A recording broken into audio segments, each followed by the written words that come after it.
बाक्सा जिल्ला दुलाराय बर' फरायसा आफादनि 17थि थान्दै जख'न्थाइ बे थान्दै जख'न्थाइया दिनैनिफ्राय जागायगोन आरो दिनै जे कारिजा बिजनि दख'रा दुलाराय बर' फरायसा आफादनि गिबि हाबाफारि बायदियै फिरफिला बिरहोनाय लोगोसे बायदि जोंनि जि मेन गेट लोगोसे दिनै मेन पेन्डेलजों लोगोसे बायदि जि न'खर बे न'ब्लांफोरखौ बेखेवनानै होनाय जाबाय। बेजों लोगोसे दिनै बाक्सा जिल्ला दुलाराय बर' फरायसा आफादनि थान्दै जथुमा दिनैनिफ्राय जागोन आरो बे मोनाबिलिनिफ्राय जागोन आरो 33 दख'राफोरा बेवहाय फैनानै बाहागो लागोन। दा नैबे कारिजा बिजनि हालामनि नैबे अलनाराम बर' मैना बान्था बे हालामाव जाहाथे रायजो राजाफोरा फैनानै मदद खालामो बेखौ आसा खालामदों। मानो होनबा गोबां सावरायनो गोनां दङ।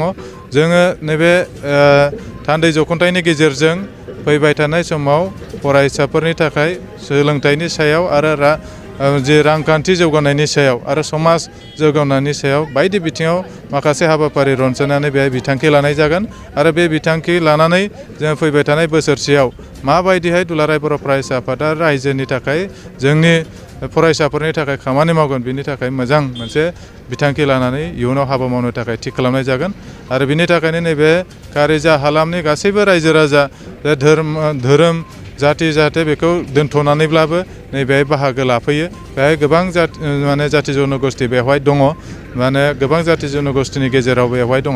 दा बिनि थाखायनो गासैबो जाथि जन'गोष्ठिया जाहाथे नैबेहाय फैनानै बाहागो लायो बिनि थाखाय खावलायबाय। लोगोसे 9 खालाराव जोंहा गेवलां मेल जागोन आरो बे गेवलां मेलाव गाहाय आलासि हिसाबै जोङो दिपेन बर' जे जोंनि आफादगिरि दुलाराय बर' फरायसा आफादनि बिथाङा फैगोन, बेयाव बाहागो लागोन।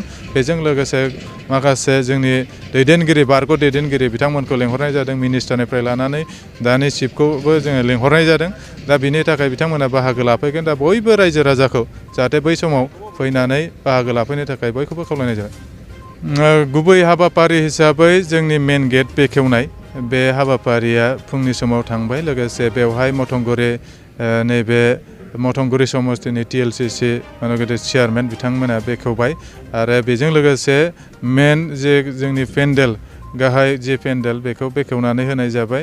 बेजों लोगोसे जोंनि डेलिगेट हल आरो जामुं हल बेफोरबायदिखौ दिनै बेखेवनानै होनाय जाबाय। बेजों लोगोसे दख'रानि जे कारिजा बिजनि दख'रानि 50थि मोनसे जे सान 50 माने बोसोर जानाय बे बोसोरखौ बिथांमोना फालिदों आरो बे सनाथि मायथाइ फोरबो फालिनाय बायदियैनो बिथांमोना फिरफिला बिरहोबाय। बे दख'रानि हाबाफारिया फुंनि समाव बेखिनिजों बारबाय। लोगोसे जोंनि गाहाय जे मावखुलिफोर गाहाय जे हाबग्रा गेट बेजों लोगोसे गाहाय पेन्डेल जामुंसालि डेलिगेट हल बेफोरखौ बेखेवनानै होनाय जाबाय।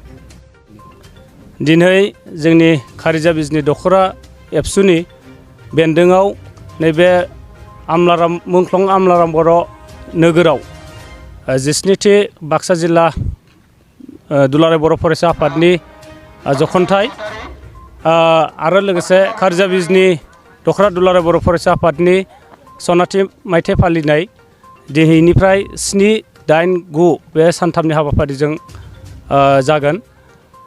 दिनै गिबि हाबाफारि बायदियै जोंनि गाहाय लांगोना बेखेवनाय बेबायदि फुंनि 7 रिंगानिफ्राय बेबायदि जोंनि हाबाफारिया फारि फारि जालांदों। आसा खालामो जोंनि हाबाफारिया मोजाङै जाफुंगोन। दान्दिसे उनाव जोंहा बेलासिनिफ्राय जोंनि गुबुन गुबुन दख'राफोरनिफ्राय थान्दैफोरा सफैगोन। मिजिंथिदों गासैबो दख'राफोरा जोंनि बे हाबाफारियाव बाहागो लागोन। जोंनि माबा दङ, गिबियाव दङ जोंहा नै दसे उनावनो दङ कारिजा बिजनि दख'रा दुलाराय बर' फरायसा आफादनि थान्दै जथुमायाव जोंहा बाक्सा जिल्ला दुलाराय बर' फरायसा आफादनि मानगोनां आफादगिरि मुस्रि उमेश दैमारि बिथाङा बाहागो लागोन। बेनि उनाव जोंहा जिल्लानि जथुमा दङ। गेवलां organic integrated farming and research centre private limited. बेयाव रासायनारि हासार बाहायालासे मिथिंगायारि हासारल' बाहायनानै मैगं थाइगंफोर दिहुननाय जायो। जेरै आलु, लाव, फान्थाव, जोगोनार, कफि, सबायबिमा, थाइबें आरो गोथां मैगं, लाइ, लाफा, मुला, दुन्दिया बायदि गासै बोथोरनि अर्गेनिक मैगं थाइगंखौ मोननो हायो। बे अर्गेनिक मैगं थाइगंखौ क'क्राझार नोगोरनि सुबुंफोरा खुदमतलायाव थानाय गलापी टेन्ट हाउसनि साखाथिनिफ्राय मोननो हागोन। नोंथांमोना बिगोमाजों फोनांजाबलानो थाखाय 8638399746 जानबुं नाम्बाराव कल खालामनो हागोन। मोनसे गोजोनथाव खौरां, दावबायारि नोंथांमोननि थाखाय बेखेवबाय बाक्सा जिल्लानि सिङाव थानाय मानास नेशनेल पार्कआव समायना रबिना कटेजखौ।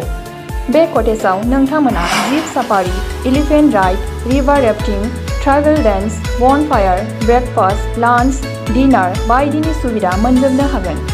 रुम बुकिं खालामनो थाखाय कन्टेक्ट खालामनो हागोन नैबे नाम्बाराव 9365060394 7099613280। The Robina Cottage Resort in Manas has been open for you.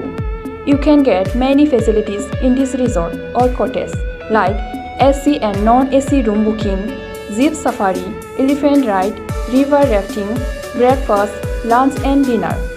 To know more you can contact this number. Contact number 936-556-0394 7099613280. Gmail address robinacottage@gmail.com.